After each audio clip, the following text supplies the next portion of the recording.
हमने चंद्रबरदाई के बारे में पढ़ा जिन्होंने पृथ्वीराज रासो लिखा। पृथ्वीराज रासो का परिचय, इस काव्य का परिचय क्या है, इसका इंट्रोडक्शन देखते हैं क्या है इसके अंदर। हिंदी के आदि कवि चंद्रबरदाई का पृथ्वीराज रासो ऐतिहासिक अनैतिहासिक वृत्तों से आच्छादित पौराणिक कथाओं से लेकर कल्पित कथाओं का अक्षर तुणीर, मतलब इसमें कुछ कल्पित कुछ घटनाएं काल्पनिक भी हैं और कुछ ऐतिहासिक है, कुछ अनैतिहासिक है, सारी चीज़ों का ये मेल है। प्राचीन काव्य परंपराओं तथा नवीन का प्रतिपादक, भौगोलिक वृत्तों की रहस्यमयी गुफा, प्राकृत अभ्रंशकालीन सफल छंदों की विराट पृष्ठभूमि, हिंदी गुजराती और राजस्थानी भाषाओं की संक्रांतिकालीन रचना, समकालीन युग का सांस्कृतिक प्रमाण, उत्तर भारत का आर्थिक मानचित्र, विभिन्न मतावलंबियों के दार्शनिक तत्वों का आख्याता तथा मानव की चित्त वृत्तियों का मनोवैज्ञानिक विश्लेषक, यह अपने ढंग का अप्रतिम महाकाव्य है। ऐसा महाकाव्य, इसके अंदर सब कुछ है, इसके जैसा कोई दूसरा महाकाव्य लिखा ही नहीं गया। ठीक है। रासो काव्य ग्रंथ है और काव्य में इतिहास की अनुकृति ना होकर केवल उसका आधार ग्रहण किया जाता है। तो जो रासो काव्य जो है ग्रंथ है, काव्य ना होकर ग्रंथ है। उसको महाकाव्य तो माना गया लेकिन वो एक ग्रंथ है। अतः रासो को मूल्यांकन, जैसा कि डॉक्टर हजारी प्रसाद द्विवेदी ने कहा है, काव्य सौंदर्य के आधार पर ही होना चाहिए। मतलब रासो का मूल्यांकन जो किया जाए वो काव्य सौंदर्य के आधार पर किया जाए, क्योंकि ये एक महाकाव्य है। रासो विशाल काय चरित काव्य है जिसमें प्रबंधात्मक युगानुरूप जीवन मूल्यों का चित्रण, रस परिपाक, अद्भुत चित्रण शक्ति और सुंदर अलंकार योजना पाई जाती है। प्रबंध काव्य की दृष्टि से भी वह एक सफल रचना है। प्रबंध काव्य क्या होता है, जिसको मैनेज करके, एक बहुत बड़ा जो काव्य होता है उसको मैनेज करके लिखा जाता है, मतलब स्टेप बाय स्टेप लिखा जाता है, उसको तरीके से मैनेजमेंट डिवाइड किया जाता है, तो इसीलिए उसको प्रबंध काव्य कहते हैं, एक मैनेज्ड तरीके से। तो वो एक प्रबंध काव्य बन जाता है। जो काव्य लंबा होता है उसको प्रबंध काव्य की दृष्टि से देखा जाता है। पृथ्वीराज रासो के रचयिता चंद भी पृथ्वीराज के सखा, सामंत और दरबारी कवि बताए जाते हैं। वे अपनी वीर रसपूर्ण कविता से योद्धाओं को ही प्रोत्साहित नहीं करते, अपितु स्वयं भी रणांगण में उतरकर शत्रुओं से लोहा लेते थे। मतलब वो कवि नहीं थे, वो पृथ्वीराज के साथ जाता था, हमेशा उनका साथ देते थे, युद्ध में भी पार्टिसिपेट करते थे वो। अतः रक्त बिंदुओं में के अक्षरों में लिखे गए उनके सैन्य एवं युद्ध संचालन के वर्णन कोरी कल्पना मात्र ना होकर प्रत्यक्ष अनुभव पर आश्रित सजीव एवं गतिशील चित्र हैं। मतलब उन्होंने कोई कल्पना नहीं की, उन्होंने जो देखा वो लिखा है, उनके बारे में जो देखा वो लिखा उन्होंने। चंद अपने वस्तु वर्णन और भावाभिव्यंजना के लिए विख्यात हैं। मतलब वो किसी वस्तु का वर्णन और किसी चीज़ का भाव बताने के लिए बहुत ज़्यादा प्रसिद्ध थे, अच्छी तरीके से बताते थे। वस्तु वर्णन की कुशलता प्रबंध रचना में इतिवृत्तात्मक अंशों को भी सरस बना देती है। मतलब जो बहुत ज़्यादा मुश्किल अंश होते हैं जिनको समझना मुश्किल होता है, लेकिन जब उसको प्रबंध रचना में लिखा जाता है तो उसको समझना बहुत आसान हो जाता है और अच्छा लगता है। रासो काव्य वस्तु वर्णन की दृष्टि से अत्यंत सफल कवि है। महाभारत से प्राप्त परंपरा का आधार ग्रहण कर उसने व्यू वर्णन के अत्यंत सजीव चित्र प्रस्तुत किए हैं। वीर रस के उद्दीपक रूप में उसने सेनाओं, अस्त्र शस्त्रों, घोड़ों, हाथियों आदि का विशद वर्णन भी किया है। मतलब सेना लड़ने जा रही है तो हर चीज का वर्णन इस प्रकार किया है कि लोगों के सामने वो चीज दृष्टिगत होती है, लोग उसको इमेजिन कर सकते हैं किस प्रकार का युद्ध चल रहा होगा। जैसे गौरी की सेना का एक चित्र, रुहंगी फिरंगी हबलंबी समानी, टटी ठट बलोच ढाल निशानी, मंचारी चखी मुख जम्बुक लारी, हजारी हजारी इक्के जोध भारी। मतलब पूरी सेना का उन्होंने वर्णन किया है कि किस प्रकार की सेना कैसे चल रही है। विद्वानों में रासो की प्रामाणिकता के संबंध में मतभेद हो जाने से रासो तथा उनके कवि दोनों ही अपने पूर्व गौरव से वंचित होते जा रहे हैं। अब विद्वानों में उसकी प्रामाणिकता के संबंध में मतभेद है, कोई उसको काल्पनिक मानते हैं, कोई उसको रियल मानते हैं, तो इसीलिए इनका जो गौरव है वो कम होता चला जा रहा है कि अब काल्पनिक बोल दिया तो उस चीज का महत्व वैसे ही कम हो गया। रासो की प्रामाणिकता के संबंध में 3 प्रकार के मत हैं, विद्वानों के अनुसार 3 मत है इसके। कुछ विद्वान जिनमें कर्नल टॉड, एफ.एस. ग्राउज, गार्जता तासी, मोतीलाल मिनारिया, जॉन विम्स, हार्ले, मिश्र बंधु, श्याम सुंदर दास तथा मोहनलाल विष्णुलाल पांड्या हैं, इसे प्रमाणिक मानते हैं। वो कहते हैं कि ये प्रमाणिक है, ये सच है। ये एक ग्रुप है कवियों का जो ये मानता है कि ये जो काव्य है वो प्रमाणिक है। अब दूसरे वर्ग में कौन कौन से राइटर हैं? डॉक्टर बूलर, गौरी शंकर हीराचंद ओझा, शुक्ल जी तथा राम कुमार वर्मा, इसे जाली मानते हैं कि ये सिर्फ काल्पनिक है, मतलब ऐसा कुछ हुआ नहीं था।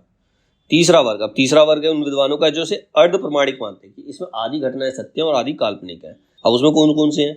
इसमें डॉक्टर सुनीति कुमार चटर्जी हैं, मुनिजन विजय हैं, डॉक्टर दशरथ शर्मा हैं, डॉक्टर हजारी प्रसाद उल्लेखनीय हैं। डॉक्टर बूलर को कश्मीर के प्राचीन ग्रंथों की खोज करते हुए जयानक कवि रचित पृथ्वीराज विजय नामक काव्य की खंडित प्रति मिली, जिसकी घटनाएं, संवत, नाम और वंशावलियां अधिक इतिहास सम्मत थी, जो पृथ्वीराज रासो के दिए गए तथ्यों से अलग थी। अतः रासो की प्रामाणिकता में संदेह प्रकट किया गया। आगे चलकर ओझा जी ने भी टॉड इत्यादि विद्वानों के मत को अस्वीकार करते हुए इसे अप्रामाणिक सिद्ध करने के लिए अथक परिश्रम किया। पृथ्वीराज रासो रासक काव्य परंपरा का सर्वाधिक विख्यात काव्य है। पृथ्वीराज रासो में मध्यकालीन प्रबंध काव्यों में प्रचलित अनेक कथानक रूढ़ियों का उपयोग किया गया है। रूढ़ियाँ मतलब कथानक रूढ़ियाँ मतलब जब तक उसमें तलवारें नहीं चलेंगी तब तक वीर रस नहीं आएगा, जब तक युद्ध नहीं होगा। उसमें जीतना किसको है? नायक को ही जीतना है। मतलब पृथ्वीराज अंधा हो गया तो भी उसने गौरी का वध कर दिया, बंदी होते हुए भी गौरी का वध कर दिया। तो ये रूढ़ी है कि हीरो को ही जीतना पड़ेगा, नायक को ही जीतना पड़ेगा। कथानक रूढ़ियों से विपरीत ऐसी घटना प्रसंगों से जो कथानक को आगे बढ़ाने के लिए मध्यकालीन प्रबंध काव्यों में प्राय इस्तेमाल किए जाते थे। ऐसे घटना प्रसंग इस प्रकार के इन प्रबंध रचनाओं में रूढ़ी की तरह प्रयुक्त होते हैं। रूढ़ी मतलब जो पुराने जमाने से चली आ रही है, अतएव इन्हें कथानक रूढ़ी कहा जाता है। आचार्य हजारी प्रसाद द्विवेदी ने इस कथानक रूढ़ियों पर हिंदी साहित्य का आदिकाल में सम्यक विचार किया। आचार्य द्विवेदी ने जिन कथानक रूढ़ियों की सूची दी है उसमें कुछ इस प्रकार है, जैसे कहानी सुनाने वाला सुग्गा। सुग्गा मतलब होता है कबूतर। कबूतर कभी कहानी सुना सकता नहीं, लेकिन रूढ़ी है कि वो सुना रहा है। स्वप्न में प्रिय दर्शन, चित्र दर्शन कीर्ति श्रवण से अनुराग, मतलब सपने में प्रिय को देखना। मुनि का शाप, शाप देना। रूप परिवर्तन, जो रियल में पॉसिबल नहीं है, कोई रूप परिवर्तन नहीं कर सकता, लेकिन ये रूढ़ी है। परकाय प्रवेश, आकाशवाणी, षड ऋतु, 12 मासा, हंस, कपोत से संदेश, कथन आदि, ये सारी चीजें क्या है? इसमें रूढ़ियां हैं। रासों में कहानी कहने वाला सुग्गा, गुण सुवर्ण से अनुराग, रूप परिवर्तन, षड ऋतु वर्णन आदि तो है ही। इसके अतिरिक्त सेना वर्णन, युद्ध वर्णन, नक्षिक वर्णन, नक्षिक वर्णन मतलब किसी की सुंदरता का वर्णन करना, दैट इज नक्षिक वर्णन, कन्याहरण, व्यसंधि वर्णन आदि कथानक रूढ़ियों का भी उपयोग किया गया है। मतलब ये पुरानी कथाओं में सारी चीजें हुआ करती थी, क्योंकि कोई भी किसी राजा की कहानी सुना रहा है तो उसमें ऐसा जरूर हुआ कि उसने किसी कन्या का हरण किया, फिर उससे विवाह कर लिया। महाभारत में भी ऐसा हुआ था। अर्जुन ने सुभद्रा का हरण करके उससे विवाह किया, श्री कृष्ण ने रुक्मणी का अपहरण किया, फिर विवाह किया। तो ऐसा चलता है इनमें, ये रूढ़ियां हैं, ठीक है। कथा उपस्थान के लिए पक्षियों के संवादों की योजना भी अत्यंत प्राचीन काल से भारतीय कथा साहित्य में होती रही है। मतलब कथा को सुनाने वाला एक पक्षी होता है। जैसे महाभारत की कथा एक कौवे ने सुनाई, काकभुशुंडी जिसको बोलते हैं। रामायण की कथा भी काकभुशुंडी के द्वारा सुनाई गई थी, जो कि राजा परीक्षित कौन था? अभिमन्यु का पुत्र था, ठीक है। उसको भी कहानी सुनाई थी एक पक्षी ने। तो ये भी पुराने जमाने से चला आ रहा है। महाभारत में यदि परीक्षित को भागवत सुनाने वाला सुखदेव जी महाराज था, परीक्षित को भागवत कौन सुना रहा है? सुखदेव, ठीक है। तो वो क्या है? एक पक्षी उसे कहानी सुना रहा है, और जो परीक्षित है वो अभिमन्यु का पुत्र था, जो लास्ट में वो बच गया था, जिसको श्री कृष्ण ने बचा लिया था। तो कादंबरी में सुख सुखी संवाद मिलता है। कादंबरी अगर काव्य देखें तो सुख सुखी, सुख मतलब तोता होता है, तोता और तोती का संवाद दिया गया है इसके अंदर। रासोकार ने भी कथा उपस्थापन के लिए सुख सुखी का संवाद का प्रयोग किया है। हजारी प्रसाद द्विवेदी का तो ये कहना है कि रासों का वही भाग प्रमाणिक है जो सुख सुखी संवाद के रूप में प्रस्तुत किया गया है। मतलब जहां पर सुख सुखी संवाद है वही प्रमाणिक है, उसके बाद सब काल्पनिक है। वस्तुतः पृथ्वीराज रासो अपने वर्तमान रूप में किसी कवि की रचना नहीं है, यह विकसनशील महाकाव्य है। अतः उसमें प्रक्षेपों का घटाटोप इतना अधिक है कि भाषा का रूप विकृत हो गया है। इतनी घटनाएं हैं कि भाषा का रूप ही चेंज हो गया है। एक भाषा नहीं चलती, हमेशा भाषा चेंज हो जाती है। शब्दों के संस्कृत से लेकर आधुनिक काल तक जितने रूपांतर हुए हैं उन सब का प्रयोग रासों में मिलता है। शब्दों को इच्छा अनुसार तोड़ा मरोड़ा गया है, उन्हें संयुक्त या असंयुक्त बनाया गया है। लिपिकारों और संपादकों की असावधानी भी उनकी भाषा को अव्यवस्थित बना दिया है। भाषा की इसी अव्यवस्था और परिवर्तनशीलता ने रासों की भाषा का अध्ययन कठिन बना दिया, इसीलिए रासों को पढ़ना इतना आसान है नहीं। आचार्य शुक्ल ने झुंझलाकर कहा था, ना तो यह भाषा के इतिहास के न साहित्य के जिज्ञासु के ही काम का है। मतलब जो काव्य है ना तो भाषा के इतिहास के काम आ सकता है, ना ही जो साहित्य से जानना चाहते हैं उनके काम आ सकता है। पृथ्वीराज रासो की भाषा के संबंध में दो मत प्रमुख हैं। एक मत के अनुसार पृथ्वीराज रासो की रचना एक निश्चित भाषा में हुई है, इस मत में भी विद्वानों के दो वर्ग हैं, दो ग्रुप बन गए। एक वर्ग डिंगल को रासो की काव्य भाषा मानता है और दूसरा वर्ग पिंगल को। एक वर्ग ये मानता है, एक ग्रुप ये मानता है कि इसकी जो भाषा है, रासो काव्य की जो भाषा है वो डिंगल है, और दूसरा ग्रुप ये मानता है कि रासो काव्य की जो भाषा है वो पिंगल है। अधिक बल जो है पिंगल पर ही दिया गया है, इसीलिए हम इसको पिंगल भाषा में रचित काव्य बोल सकते हैं। रासो के कथानक का काल बहुत लंबा, चरित्र वैविध्य और कार्य क्षेत्र मतलब एशिया से काशी गया तथा देवगिरी से हांसी तक, मतलब ये अलग अलग चेंज हुआ है, बहुत ही व्यापक है। अतः 12वीं 13वीं शताब्दी 12th और 13th सेंचुरी में उत्तर भारत के समस्त सामाजिक और राजनीतिक जीवन का प्रतिबिंब उसमें दिखाई देता है।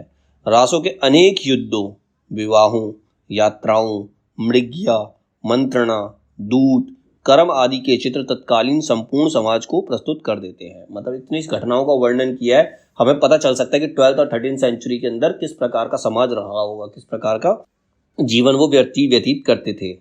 महाकाव्य के महत् कार्य का अर्थ कोई ऐसी घटना है जो किसी युग की या किसी महान चरित्र के जीवन की सबसे महत्वपूर्ण घटना हो, अपने युग को ही नहीं आने वाली अनेक शताब्दियों को भी प्रभावित कर सके।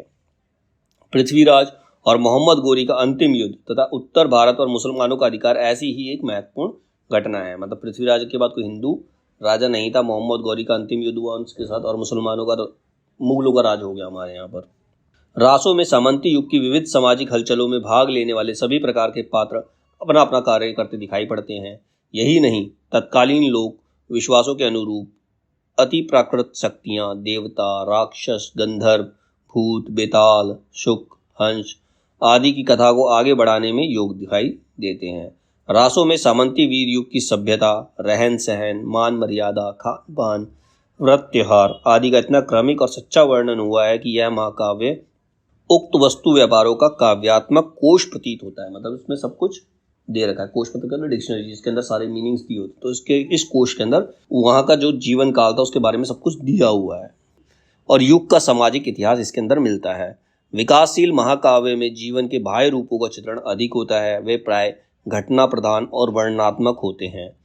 उनमें वस्तुओं और घटनाओं का विस्तृत एवं क्रमिक वर्णन होता है। रासो में भी वर्णनात्मक बहुत अधिक है। रासोकार ने स्वयं लिखा है, मतलब रासो काव्य जिसने उसको खुद लिखा है। उठी धर्म विश्लास्य राजनीति नवम रसम पटु भाषा पुराणम च कुरानम च कथित मया।